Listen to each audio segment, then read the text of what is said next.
McCann, who's a Senior Research Fellow and leads the Peer and Social Networks work stream in the MRC CSO Social and Public Health Sciences Unit. And he's going to be talking to us about systems, social networks, and mental health.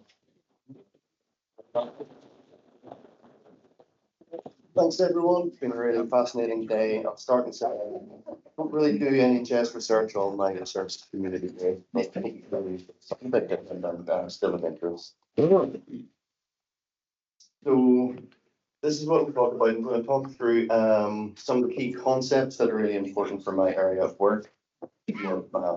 School, community, population health based. I'll touch a bit about how it relates to some NHS as well.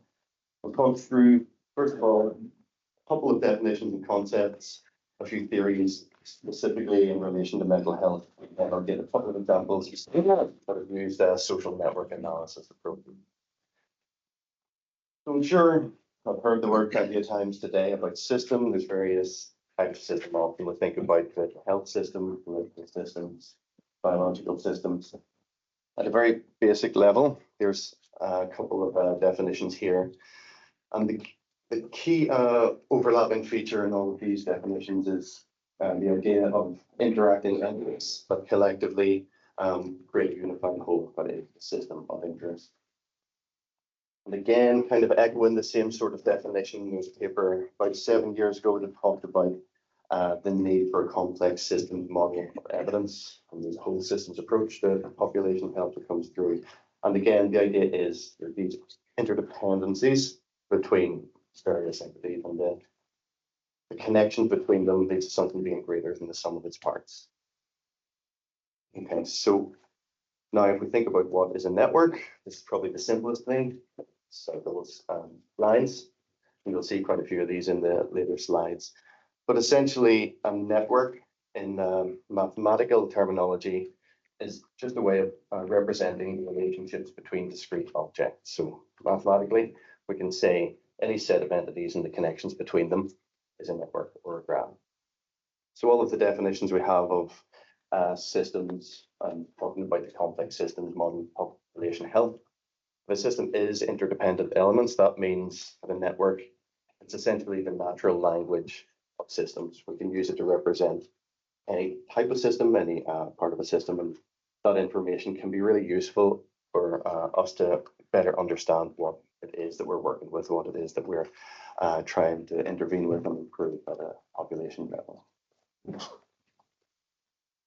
Okay, so now just to run through a couple of conceptual models of how relationships can influence health. Now, this model here talks about health, but it's particularly relevant to mental health.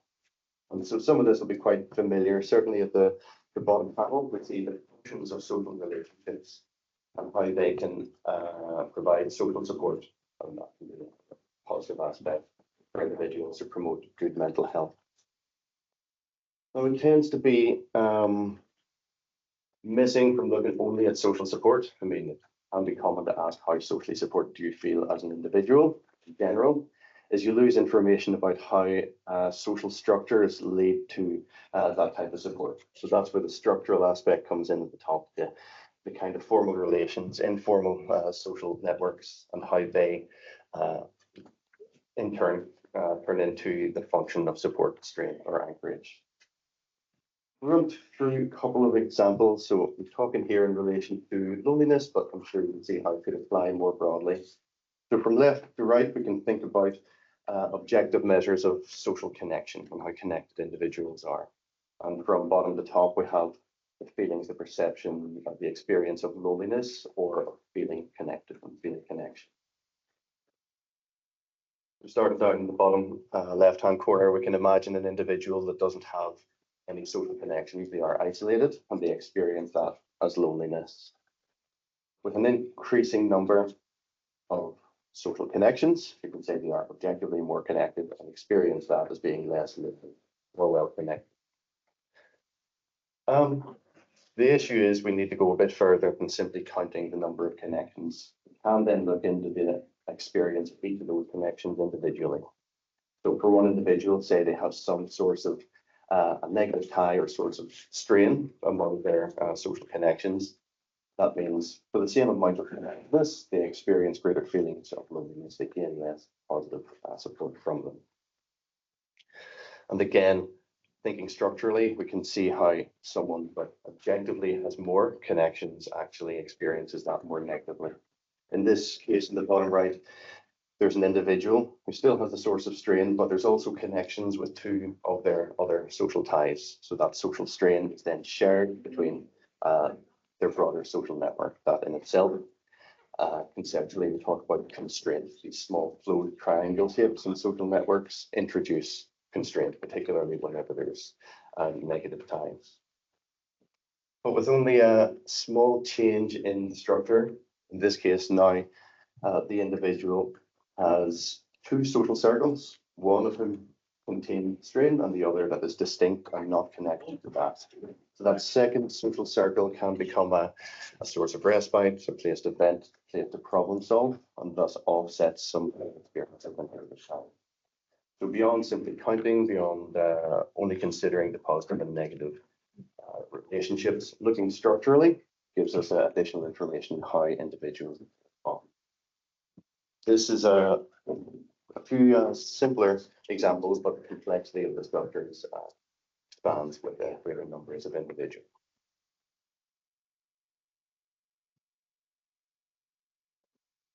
So this is quite a broad-reaching model, and it covers a lot of the same information. You start off at culture at the top, right through to the biological and physiological pathways at the left.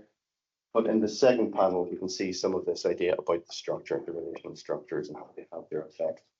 And in turn, how that leads in the third panel to these functional aspects of how relationships can improve health. Building on the previous model, one thing at the bottom of the third panel is this idea of social influence. Rather than only being supportive or strain, we actually get different things through the connections. So we can get ideas, we can get information, we can get attitudes from other people, we can also potentially get mood, emotions, feelings. So the framing can sometimes be of social contagion. You know, we talk about non-communicable diseases. To what extent is there a social contagion effect for NCDs? And that's something that this framework and some of the research that we look into can account for. We'll give a few examples of the ways in which this concept and methodology can be used. I've done my best not to talk statistically wherever possible, but essentially there's two studies that I'm working with at the minute. One's the Net for Health, and the other was collected in Glasgow back in 2000, here in the Levels of Stress survey. They're both schools' health surveys. The key differentiating feature between these and most health surveys is we had questions in the survey about who are you friends with within your school year, and we have that for entire school years for the schools that took part. And whenever we have information like that, then we can construct networks. We can use those to really understand what's happening within the school year. So on the left, you see a school from 2006. On the right, you see a school from last year. So each dot is a student, each line is an expressed friendship. And the position on the screen, you can see there's different groupings of friendships down to the bottom to the south and to the top to the north. There's distinct friendship groups that are friends with each other, but there's no direct connection between those in the north and the south. You can see that kind of structuration. The blue dots represent those who were drinking. This is at age 14. And you can see comparing the left to the right that there's a real drop off in the rates of drinking, which we know that's been a change. Then if we think about mental health, this is the same school, but now there's no drop off at all for mental health. Actually, there's a greater prevalence of poor mental health in the current time point. So that's what we know from a lot of other schools' health studies. But looking structurally now, what we want to see is the patterning in terms of peer similarity. You can see there's groups of blue dots that are friends together. So that's the ones that experience poor mental health. They're connected. While on the yellow side, we see groups in better mental health. So this peer similarity suggests that there might be a social process related to mental health. And we can look at that across a range of outcomes. So on the top right-hand side, we have those who are eating fast food 3 or more times a day. There is no evidence of any peer similarity on eating fast food that frequently. So it appears to be entirely like a family or outside the peer group process. On the other hand, using drugs is very, very common. Those who reported using drugs, they're friends with the other drug user. So there's both an element of friendship choice, but also social influence, social contagion there. But then, as we saw in the previous picture, there is clustering within mental health, but there are different aspects of mental health. So for daily worries and the frequency of things that people worried about, GHQ score, we see there's quite a bit of peer similarity. But at the other end, loneliness and body image, not so much at all. But the experience of loneliness isn't related to your friendship ties. It's more to do with the absence of friendship ties. And then body image, again, plausibly, we could say there might have been some kind of attitude information, but it doesn't seem to be the case. It's individualized or outside peer network, online, family, other influences. So that's one way. We can look at the social process relating to a range of different mental health outcomes. Try my best to bring it back into how this may relate to NHS. This is a study that's taking place at the moment, so you can email or speak to me afterwards if you'd like to forward on information about this. This is really looking at pathways for gender affirming services. So it's using the network approach to understand the series of interactions that individuals had in relation to gender healthcare. So for one individual, this is the services that they interacted with and the patterns of signposting or referral. So we go from GP on the left to a gender clinic, to another gender clinic, to a psychiatrist. That's the mental health connection. And then on to further treatment. So that seems to be kind of a treatment pathway, as you'd expect. You can use the same approach and then look at a different individual. And that is a much more complex structure of the social and medical support that they have. There's a range of different healthcare providers, some of them in Scotland, some of them international, some of them online. Important third sector organisations, and then a range of family, friends in a much more complex structure. Now, from the perspective of the healthcare system, these two individuals had the same structure. There's GP, to clinic, to psychiatrist, to further treatment.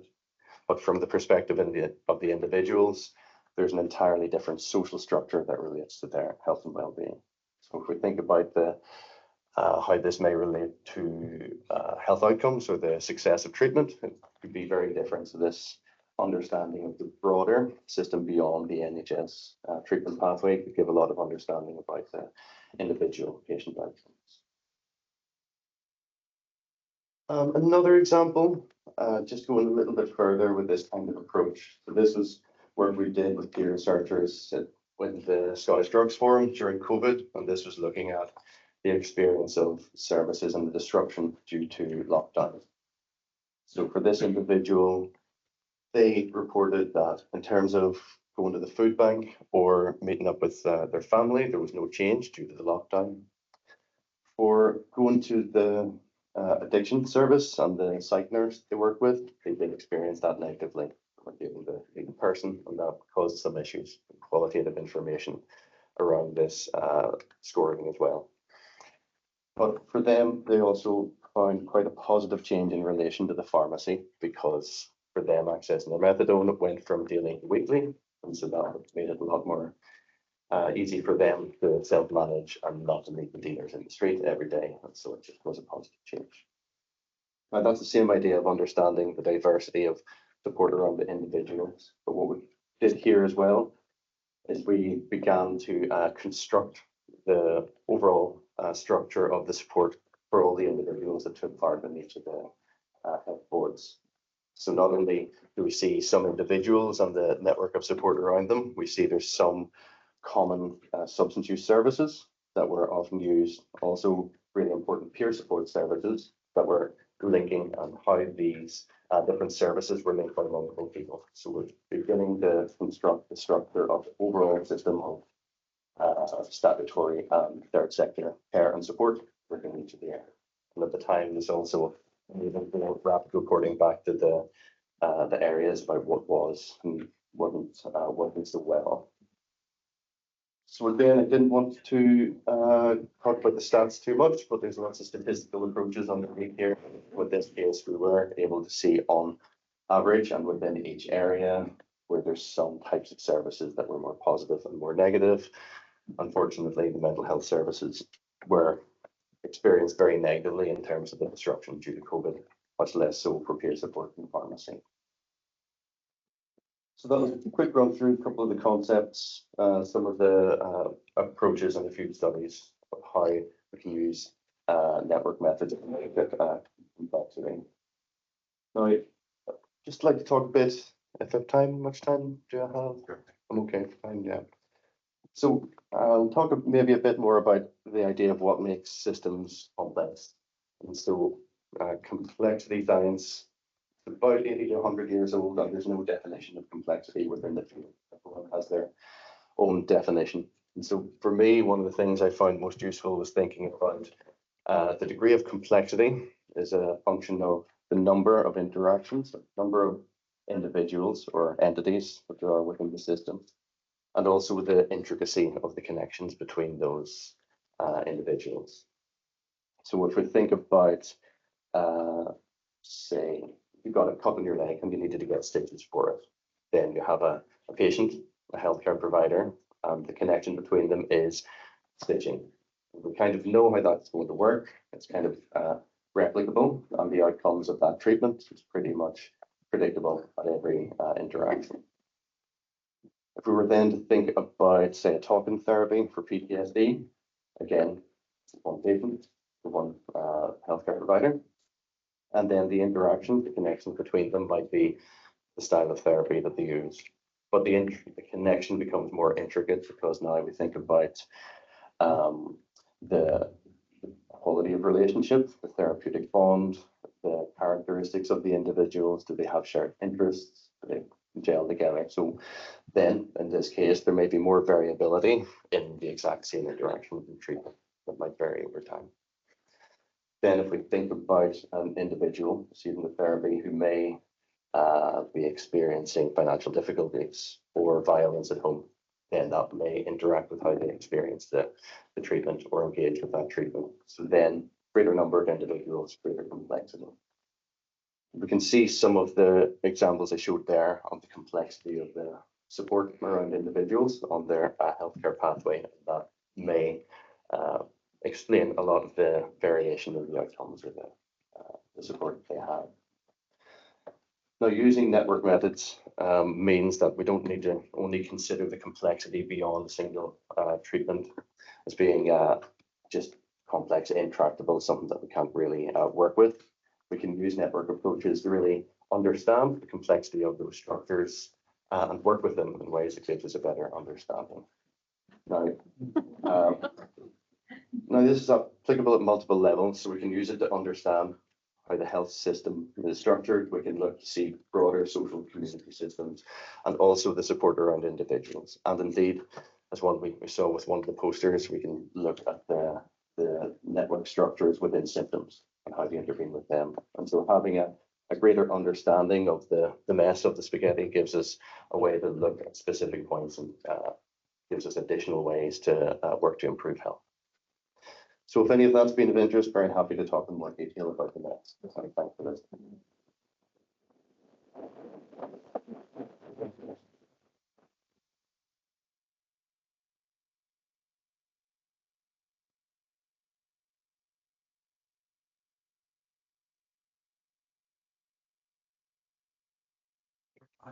Thanks, Mark. I was wondering if you knew if any of the social network work was happening in Edinburgh, because I asked it.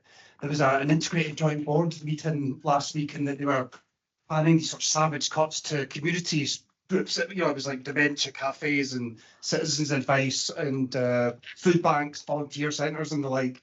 And I guess the councillors kept asking, "Well, can you prove that you're the return on investment? Like, what good are you doing?" And I think I wasn't sure how well people were able to answer that. And could the social network thing sort of prove well, actually, social networks do save, because they want to know, will it save the IJB money? Yes, can this approach help them just help button all our useful social? Yeah. Yeah, thanks for that question. I think, yeah, it's a really useful way to kind of understand the broader structure of communities beyond a single encounter. And also to say the role of any, yeah, let me phrase it another way. We can look at any individual service. We can look at kind of the throughput, the list, and how many individuals it served. If we think about a broader community, we can say what role that plays within the broader stuff. For instance, removal, how much interdependencies we'll have. So it could provide a really useful way to do that. We've done some work in relation to sexual health, bloodborne violence, and substance use services to really look as part of a needs assessment to look at where all the stakeholders fit, where are the most central organisations and how they fit together. So yeah, it could be a really useful way. I know some of the folk in Edinburgh are working on it, not so much in relation to health, but yeah, I can talk a bit more. Hang on. Oops, sorry. Getting the steps in. No problem. Do you have any data either through the school project, like through the gender services about networks related to neurodivergent individuals, whether the patterns of networks are any different compared to people who would not be regarded as neurodivergent? We're just talking before we started, so we have a bit of a thought on the answer. So one of the issues with this kind of approach is in the school setting, is we do it a school year at a time. And so that means we may only have 1 or 2 individuals who responded to say and do a ADHD. So we can see to some extent the position still kind of in the data collection processing stage. So we haven't yet looked specifically to see if they are on the periphery or if they're in kind of one of the friendship groups that's kind of separated and distinct from the broader social group. But yeah, absolutely an approach that.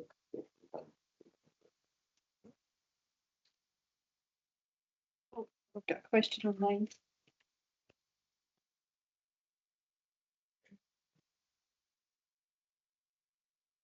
You know, if network analysis has been carried out with carers. No, if network analysis carried out with carers. There's been some work in the US. Very interesting set of approaches. It was looking in relation to dementia, various stages, and then it was the interview of asking the person with dementia about who were they interacting with, and then a separate interview asking the carer about who did they interact with. So part of that was able to see often marriage partners, see to what extent that they had the same social structure or memory of the family or how that changed over time. So both provided information on kind of how decline related to loss of perception of the family and social structure for that individual, but also separately from that, the extent to which carers had support, had a role that related to providing support, but also were the other kind of supports that for them kind of buffered against some of the strange value. Okay,